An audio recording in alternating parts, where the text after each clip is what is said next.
बिहार के पूर्व मुख्यमंत्री कर्पूरी ठाकुर को भारत रत्न। कर्पूरी ठाकुर को मरणोपरांत 17वां भारत रत्न पुरस्कार। भारत रत्न से सम्मानित व्यक्ति को मिलती हैं ये सुविधाएं: ताउम्र ट्रेन, बस और हवाई सेवाएं फ्री। देश में भारत रत्न पुरस्कार का ऐलान हो गया। राष्ट्रपति द्रौपदी मुर्मू ने 23 जनवरी को बिहार के पूर्व मुख्यमंत्री कर्पूरी ठाकुर को भारत रत्न से सम्मानित करने की घोषणा की। पूर्व मुख्यमंत्री कर्पूरी ठाकुर की 24 जनवरी को 100वीं जयंती थी। इससे एक दिन पहले राष्ट्रपति ने इसकी घोषणा की। कर्पूरी ठाकुर ने बिहार की राजनीति में अहम भूमिका निभाई। उन्हें बिहार का जननायक कहा जाता है। उन्होंने पिछड़ों, अति पिछड़ों और दलितों को मुख्य धारा में लाने का काम किया था। वो गरीबों के ठाकुर के नाम से मशहूर थे। कर्पूरी ठाकुर को भारत रत्न पुरस्कार से सम्मानित किए जाने की मांग लंबे वक्त से उठ रही थी, जिसे मोदी सरकार ने पूरा कर दिया। कर्पूरी ठाकुर को यह सम्मान मरणोपरांत दिया जाएगा। वहीं भारत रत्न की घोषणा के साथ ही पूरे बिहार में खुशी की लहर दौड़ गई है। 2 जनवरी 1954 को हुई थी भारत रत्न पुरस्कार की शुरुआत। अब सवाल यह उठता है कि भारत रत्न इतना खास क्यों है और ये किसे दिया जाएगा, इसका चयन कौन करता है, साथ ही भारत रत्न से सम्मानित व्यक्ति को क्या क्या सुविधाएं दी जाती हैं। भारत रत्न देश का सर्वोच्च सम्मान है।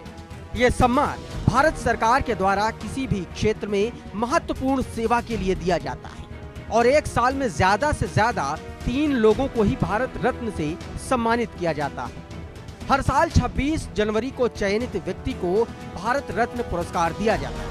इसकी शुरुआत 2 जनवरी 1954 को तत्कालीन राष्ट्रपति डॉक्टर राजेंद्र प्रसाद ने की थी। सबसे पहले सी राजगोपालाचारी, सर्वपल्ली राधाकृष्णन और सीवी रमन को भारत रत्न से सम्मानित किया गया। उस वक्त यह अवार्ड सिर्फ जीवित व्यक्तियों को ही दिया जाता था। साल 1955 में भारत रत्न देने के नियमों में बदलाव किए गए और इसमें मरणोपरांत यानी कि मरने के बाद सम्मानित करने का प्रावधान जोड़ दिया गया। इस प्रावधान के तहत सबसे पहले पूर्व प्रधानमंत्री लाल बहादुर शास्त्री को सम्मानित किया गया, जिन्हें 1966 में मरणोपरांत भारत रत्न किया गया।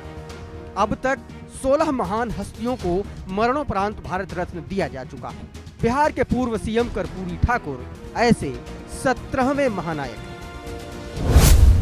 हर साल नहीं होती भारत रत्न की घोषणा। देश का सर्वोच्च सम्मान भारत रत्न किसे दिया जाएगा, इसका सिलेक्शन प्रधानमंत्री करते हैं और सरकार सम्मानित होने वाले शख्स के नाम की घोषणा करती है। सरकार आधिकारिक रूप से राजपत्र के जरिए नोटिफिकेशन जारी करती है। आमतौर पर यह सम्मान 26 जनवरी यानी कि गणतंत्र दिवस के मौके पर दिया जाता है। हालांकि भारत रत्न की घोषणा हर साल हो यह जरूरी नहीं है। आखिरी बार यह सम्मान 2019 में दिया गया था। राष्ट्रपति प्रमाण पत्र और पदक देकर चयनित व्यक्ति को सम्मानित करते हैं। प्रमाण पत्र पर राष्ट्रपति के हस्ताक्षर होते हैं। भारत रत्न पुरस्कार में दिया जाने वाला पदक पीपल के पत्ते के आकार का होता है। पदक के एक तरफ प्लेटिनम का चमकता सूर्य और उसके पीछे की तरफ अशोक स्तंभ बना होता है। जानकारी के मुताबिक भारत रत्न पदक और उसके बॉक्स सहित मिनिएचर की कुल लागत 2,57,732 रुपए होती है। इस सम्मान के साथ कोई भी धनराशि नहीं दी जाती। राज्यों में अतिथि के रूप में होता है स्वागत।